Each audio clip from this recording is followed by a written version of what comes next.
on, y'all? It's JD Pickell with On 3. Welcome to the Hard Count. We are the People's Show. This is everything that you know and that you love about college football. It happens here on a daily basis. Nick Brake does the heavy lifting. You can help drive the show by subscribing to the channel. Folks, there is no other way to say this. It is go time.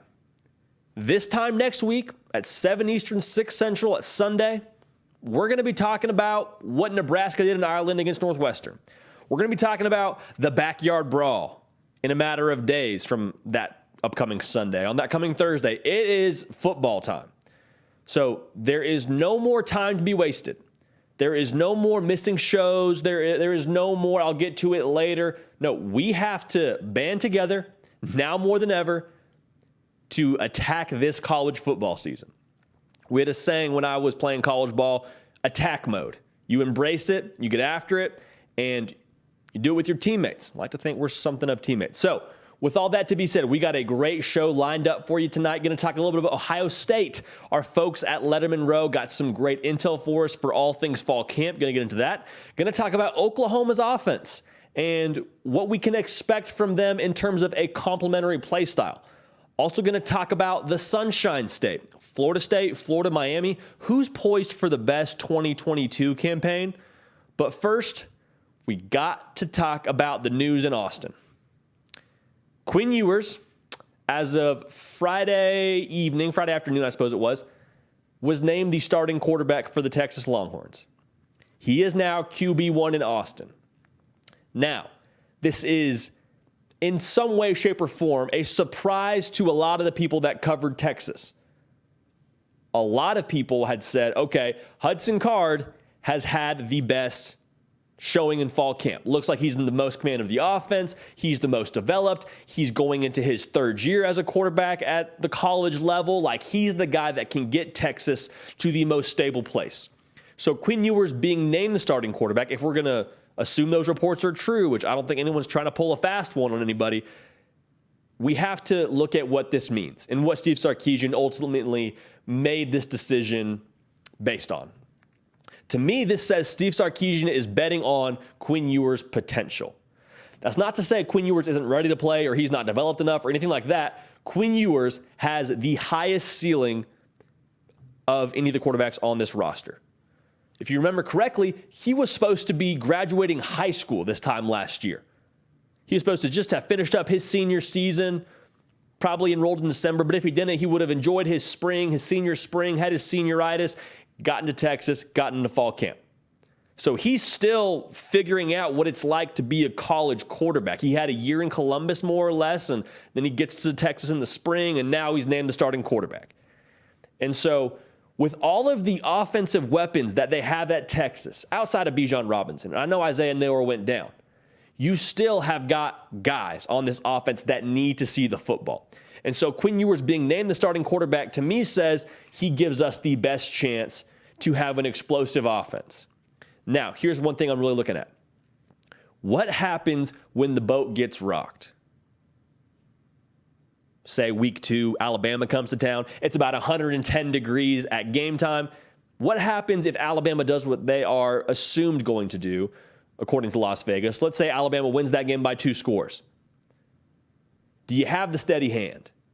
Do you stick with Quinn Ewers? I'm not implying that they won't. I'm just saying I'm excited to see that. Because you know how I feel about this. Whether it was Hudson Card or whether it was Quinn Ewers, whoever was your quarterback that you named going into this season, you stick with him. You don't cause him to look over his shoulder and say, okay, are they going to play the other guy if I make a bad decision? If I throw a pick here, am I going to get pulled? You allow him to grow. You allow him to go through those growing pains. And you take the good with the bad and say, we're going to ride with you. Till the wheels fall off, we are riding with you. And so that needs to be the approach for Quinn Ewers in this coming year. And it sounds like that was what they were going to do to begin with. Steve Sarkisian, to my understanding, had said, whoever's our guy, they're going to get all the first team reps. And that wasn't necessarily the case a season ago because Hudson Card looked good in game 1, but you also saw Casey Thompson in the game 1. And then boat gets rocked against Arkansas. Hudson Card ultimately gets pulled. Casey Thompson becomes the guy. So Steve Sarkisian sounds like he wants to steer more clear of that, but to Quinn Ewers' credit, he got to this program in the spring. Sounds like evidently he picked the offense up quickly enough and is now going to be the starting quarterback in Austin. And to be fair, if he hadn't named Quinn Ewers the starting quarterback, I don't know what would have gone on in Austin in terms of that fan base. Because we've said it here before, Quinn Ewers didn't come to Austin to hold a clipboard. He didn't come there to signal in the plays. He came there to throw that football. He came in to be your starting quarterback. And so for Steve Sarkisian to say, yep, this is our guy. This is the direction we're going. Hudson, thank you for all you've done for our program. Let's roll. I mean, it's a tough call to make because you have two good options. But the fact that Hudson Card even pushed Quinn Ewers to this point should give you some confidence. Because like I said, a lot of the reports were, hey, Hudson Card maybe even looks better in fall camp when it comes to 7-on-7 and some of the scrimmages. Hudson Card has put a really strong sample size forward. To still pick Quinn Ewers after all of the positive things they have said about Hudson Card, your response could be, Sark's just playing the big name.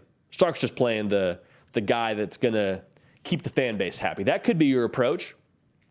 I happen to believe that Steve Sarkisian probably has a better gauge for his football program than some of these outside people talking about what they want to see on Saturday. For Steve Sarkisian to say, no, Hudson Card pushed Quinn Ewers, yes, but Quinn Ewers still gives us the best chance to win this season. He gives us the best chance to be successful going forward. Tells you all you need to know about Quinn Ewers, tells you all you need to know about Steve Sarkisian. Ultimately, I think Texas fans got what they want in Quinn Ewers being named quarterback one. I'm excited to see this offense. I really am. So much arm talent, so much ability. Can they protect him and can they support him with the run game and with these other weapons around him? Can they still have guys step up, whether Ajay Hall ends up coming back before game one or not? And can Brendan Thompson step up and things like that? Can they support him well enough to give him a chance to continue to develop? Because if it's all on Quinn Ewers, you got problems. I don't expect that to be the case. I don't think that'll be how it goes in Austin this coming season, but there needs to be a supporting cast that steps up and lives up to their billing. Bijan Robinson's going to do his thing. Don't worry about that. Xavier Worthy's going to do his thing. Don't worry about that. Outside of those two guys, do other guys step up and allow them to be versatile in offense? That's what needs to happen in Austin. So again, Quinn Ewers is your starting quarterback. He is QB1 in Austin. I can't wait to see it. Another school that is in fall camp right now, which doesn't really narrow down the list, but Ohio State. Talk to our guys at Letterman Row, Spencer Holbrook. If you haven't followed him yet on Twitter, I encourage you to do so. If you haven't checked out his work on Letterman Row, I also encourage you to do so. Guy is an enormous help to me every single time I ask for some insight as to what's going on down there in Columbus, but gave me some bullet points as to what's going on at fall camp. Because if you remember correctly, Ohio State a season ago, we'll call it what it was. They had a failure of a season. Now, to make sure we specify, the standard at Ohio State is very different than it is at other places. You win a Rose Bowl and you win double-digit football games. Anywhere else in the country, they're saying, yes, that's what we need to see. Now we're one of the elite programs. Like, a lot of teams would ship half their team off of the practice field. They would give away half their team to have that kind of season. Not so at Ohio State. They're saying that was a failure for us. We are not okay with that. The standard is beat Michigan, win the Big Ten, win a Natty. We went 0 for 3 last year, so we're not cool with that. So fall camp, the buzz has been locked in. We'll get to more of that in a second, but one of the biggest bullet points he gave me, one of the pieces that he was most emphatic about when we talked on the phone was, hey, listen, man, CJ Stroud, yeah, I know he was good last year, put up really good numbers last year. He's taken the next step. Talked about how CJ Stroud is saying he's faster than he's ever been. Took the weight room really seriously in the offseason. He's bulked up to 220 pounds. He said he just looks like an NFL quarterback. So for his second year starting, that's huge. And that was sort of my knock. Knock sounds like the wrong word to use, but that was sort of my question mark about CJ Stroud heading into this year was there were times last year where he looked like a first-year starter. Didn't reflect it in the stat sheet, but there were games where I was like, I don't know that that he's necessarily bought into his own hype yet. And maybe you need to do that a little bit. And I think for CJ Stroud to take that next step as a leader, as a quarterback, going from, we say it all the time, going from being the quarterback to being the guy is very different in the way that you lead your football team. And by all accounts, Spencer told me he's locked in. He looks better than he ever has physically, and he is sharp. Like, he is commanding this team. He is one of the leaders of this football team. Scary news for everybody else in the Big Ten. Also, the question mark for, I think, the multitude of national outlets was, what's this defense going to look like? Because they feel like in Columbus, hey, we had a national championship offense that we wasted because we couldn't get it done on defense. Got a lot of guys coming back. Even though you lost 2 first-round draft picks to wide receiver, got a lot of guys coming back to where we can't waste this offense. So defensively, what is this going to look like? You go out and get the mad scientist of college football defenses in Jim Knowles from Oklahoma State. It's a Cornell guy worth mentioning. They're really excited about what he's going to bring to the table. And so far in fall camp, that excitement has been felt from this defense. And this is not to knock the previous regime. However, there wasn't that same sentiment when it came to practice on defense last year. It was, hey, we just got to put our head down and go to work. We got to get this done. We got to do what we got to do. And that attitude in itself is a good thing. Like, to be task-oriented is good, but there's a buzz and an excitement about playing in this defense. Guys are chomping at the bit. You say, why is that? Well, one, it's multiple. They're going to give a lot of these guys a chance to do a lot of different things, and they're going to be aggressive. We talk about it all the time. Being the hammer and not the nail. That's what Ohio State's going to do on defense. That's what they're excited about. They're going to actually go on offense with what they do defensively. Dialing up pressures, giving guys a chance to play more man coverage. It's going to be an exciting defense to watch, if nothing else, at Ohio State. And we did a video on it already, but Ryan Day said, we expect a top 10 defense at Ohio State. Jim Knowles was asked about that. He said, I don't know why he didn't say top 5. They asked some of the players about it. They said, we just want to be the best defense in the country, period. So the standard is set very high at Ohio State. And the cupboard is stocked with elite personnel to get it done. I mean, littered with 4 and 5 stars. So they have every reason as to why they can be successful, but the defense is what a lot of juice is around in the fall camp. And Larry Johnson, the defensive line coach, who's put guys in the NFL like it's his job, I guess kind of is his job, but he basically said, we got 12 dudes on this defensive line that can play. We are 12 deep. That is scary. When you can rotate defensive linemen like that and not have a drop-off in level of play. Folks, this game is won in the trenches. And last year, it was very evident against Michigan, Ohio State wasn't necessarily up to par at times. And so for them to take a big step forward there, to have more depth, to have an improvement there, and to have more pride in that, that's a big deal. So a lot of excitement there. Spencer also told me, hey, there were times during fall camp too where we saw this defense winning reps. And you say, okay, well, that's fall camp. You're still sort of getting your legs under you. The offense is still sort of figuring out how they're going to operate. You're knocking the rust off from spring ball to fall camp and all that. But that means a lot more coming out of Columbus because you know how good this Ohio State offense is. So for this Ohio State defense to be making it a battle and to push this offense to win some reps defensively, that should tell you, okay, we're starting to get some momentum here. And that's the way this staff talks about it. They're extremely confident, similar to the 2019 season where they were talking about how good Chase Young was going to be and how this defense was going to look. It's kind of the same attitude, saying, just wait and see. You get them all these questions. There's all these opinions about us nationwide, but you'll see when they put the ball down and play. When we tee it up against Notre Dame, you're going to see. And that's kind of the edge that is floating around practice right now. There's a lot of guys that are excited about. Josh Proctor, one of the safeties, a guy who was hurt last year in the Oregon game. They think he can be someone who contributes in a big way this coming year. He's a guy that they're really excited about, is a name to watch. They are going to ask a lot of the safeties this coming year. And so Josh Proctor, they think, is a guy that can finally put it together in terms of being healthy and being productive. So a guy to know there. Also Mike Hall in the defensive line, a guy they're excited about. But all that's to say they have these guys that are ready to prove it on the field. And that's the edge. We talked about it at the beginning of this segment. The edge that Ohio State feels heading into this year is not the same as a program. It doesn't reflect a program that just won the Rose Bowl. Like I said, they feel like they failed a season ago. They have a bad taste in their mouth, and they're ready to get it out. That's a scary thing for everybody else in the college football world. To be as talented as you are at Ohio State and to still feel like you have something to prove, that was their mission this offseason. They were locked in. Hey, we failed last year. Similar to how they failed Alabama. We failed last year. And Ohio State made an effort in the offseason, in the weight room, in practice, in their tempo, in their sense of urgency. We have unfinished business. We got to go out and complete the mission. So Ohio State, a team that I have in my college football playoff, I would imagine you probably have in your college football playoff unless you're living in Ann Arbor, Michigan. But all that's to say, very excited about them. And it sounds like a lot of good things coming out of fall camp, a lot of guys they're excited about, and everything trending in the right direction. The defense looks solid. Ohio State's going to be fun to watch this year. So moving on to some questions we got from our Twitter. Well, my Twitter, I guess, my Twitter page. Put out a tweet and said, we want to feature y'all as much as possible. Let me know your questions to potentially talk about on the hard count.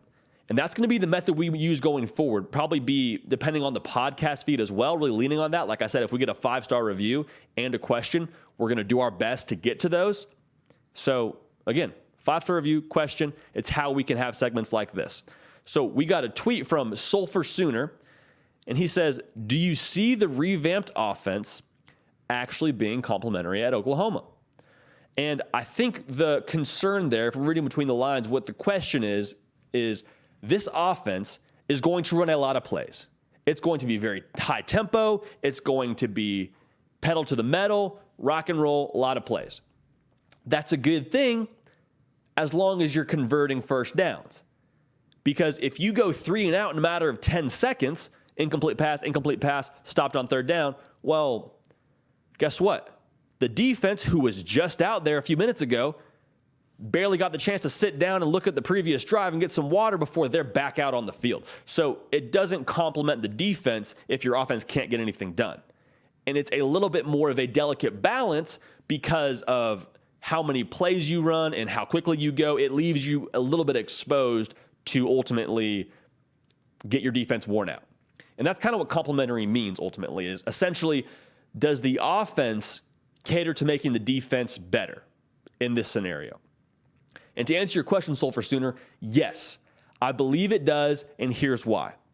Oklahoma is going to make it a priority to run the ball early and often.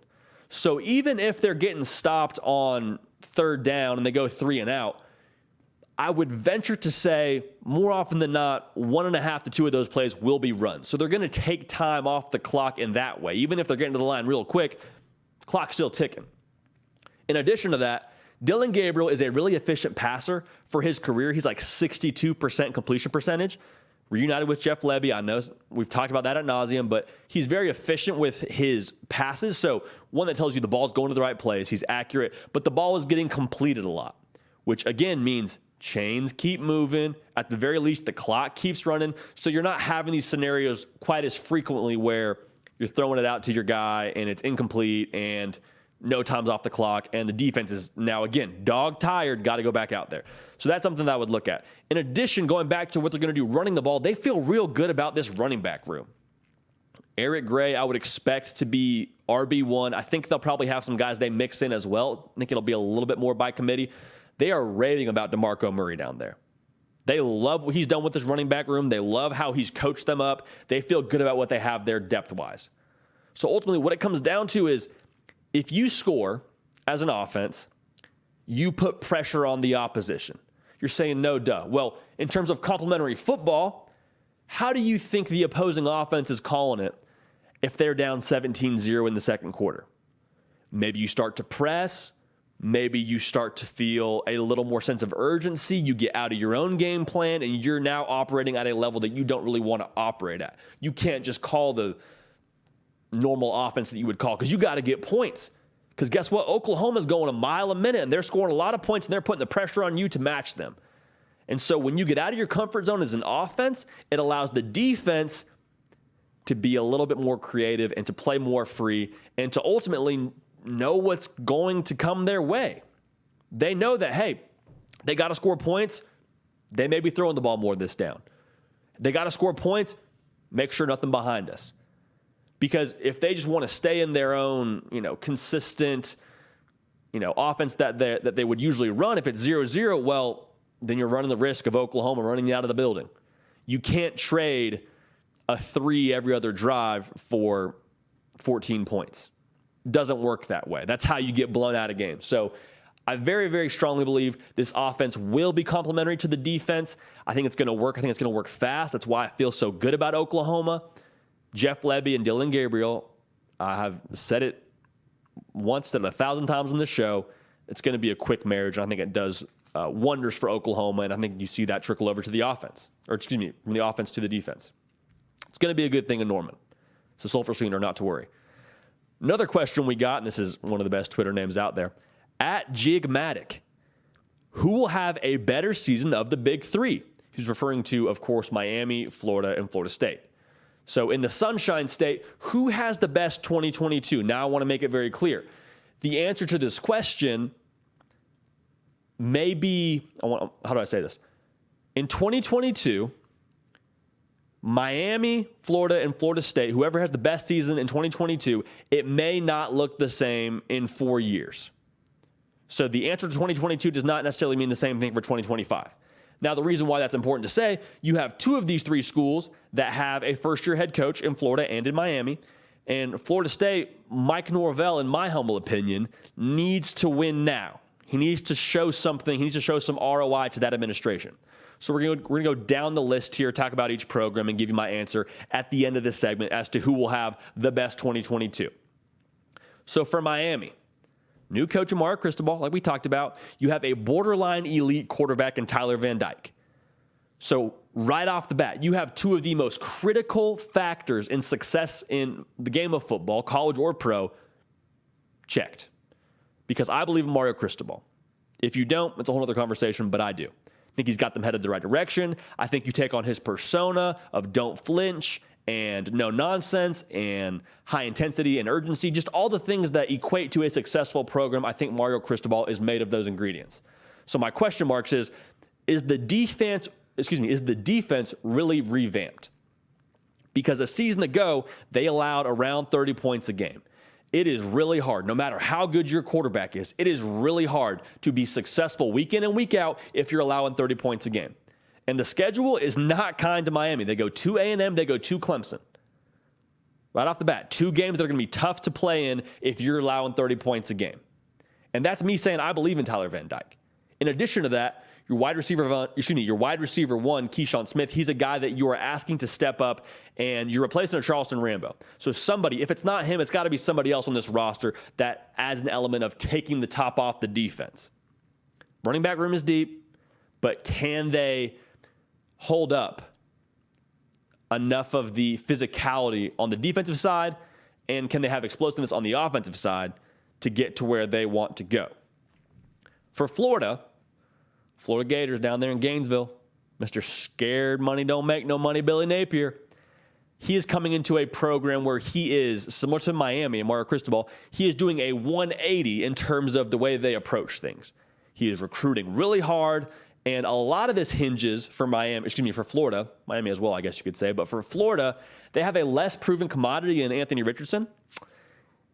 He needs to be everything that he is advertised to be for Florida, because there's a lot of excitement around his physical tools, and the reports out of fall camp and spring have been glowing. He is 100% their guy, adds so much on the ground, has a really strong arm. Reports are he's been dialed in. But Florida's entire season hinges on what he can do for them. They're going to ask a lot of him. It's no secret. Billy Napier's made it clear the offense will go as Anthony Richardson goes.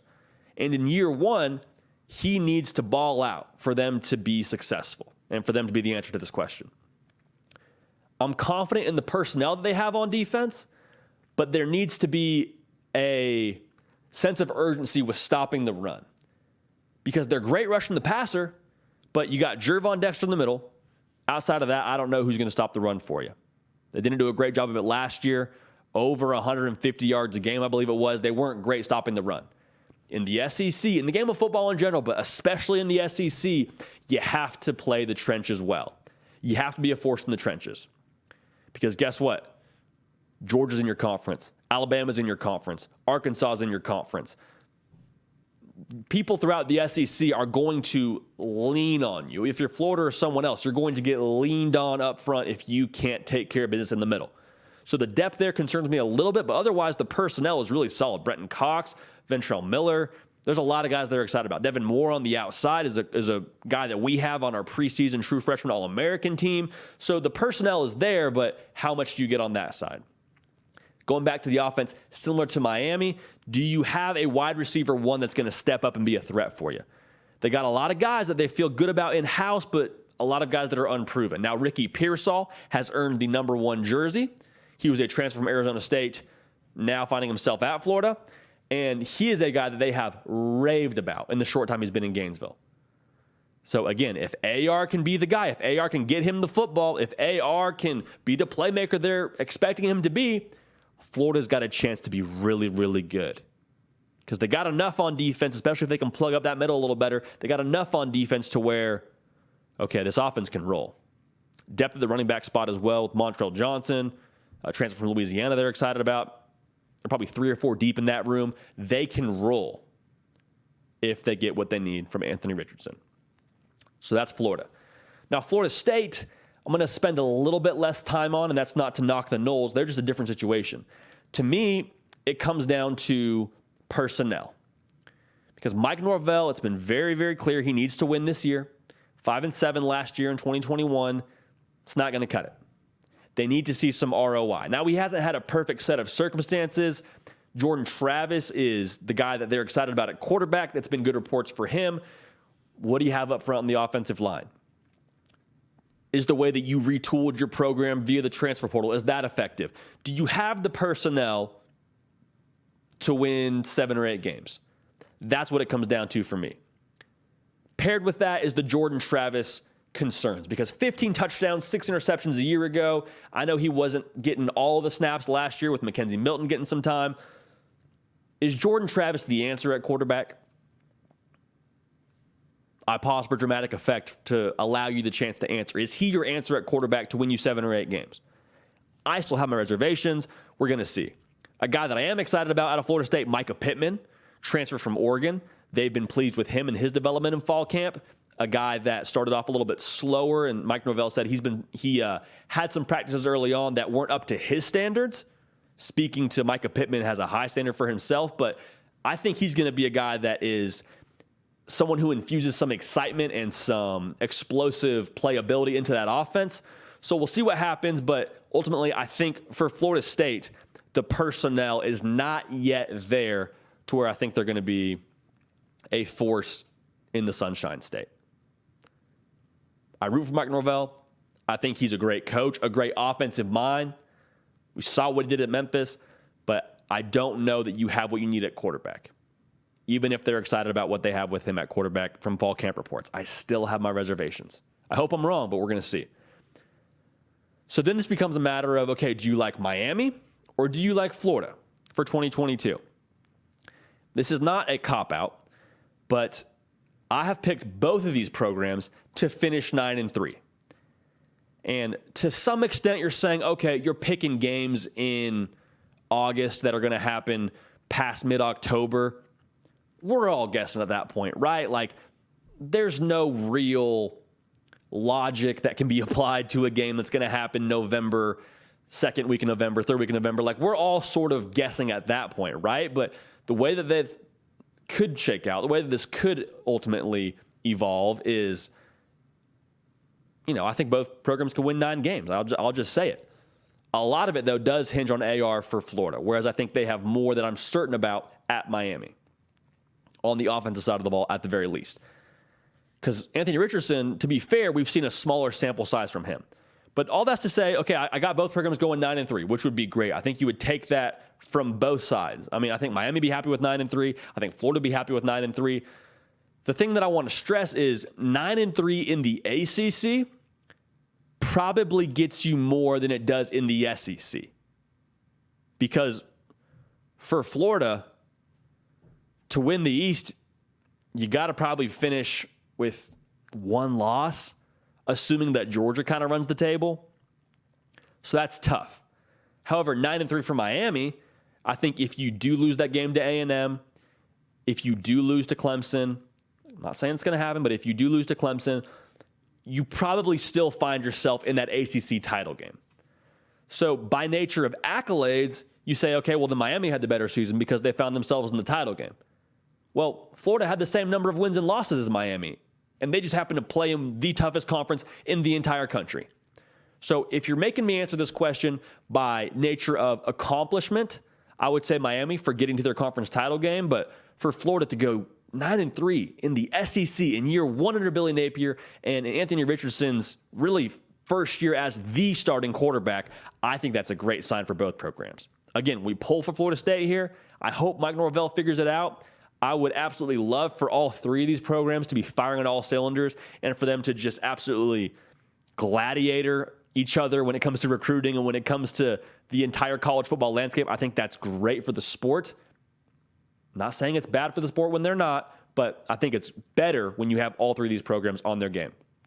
All that's to say, by nature of accolades, we'll say Miami has the best 2022, but a lot of excitement in Florida. A lot of excitement around Billy Napier. Mr. Scare Money Don't Make No Money. That's got to be one of the coolest quotes, not just in college football, but just ever. Like, that is big baller brand. So that's it for us here on the Hard Count. Again, we're on podcast. So if you're listening to us on the drive time to work, thank you. Would love to get a 5-star review and a question so we can include you more into this show. And that really is, I think, the bottom line. Like, we say we're the people's show. That's not just a fun tagline.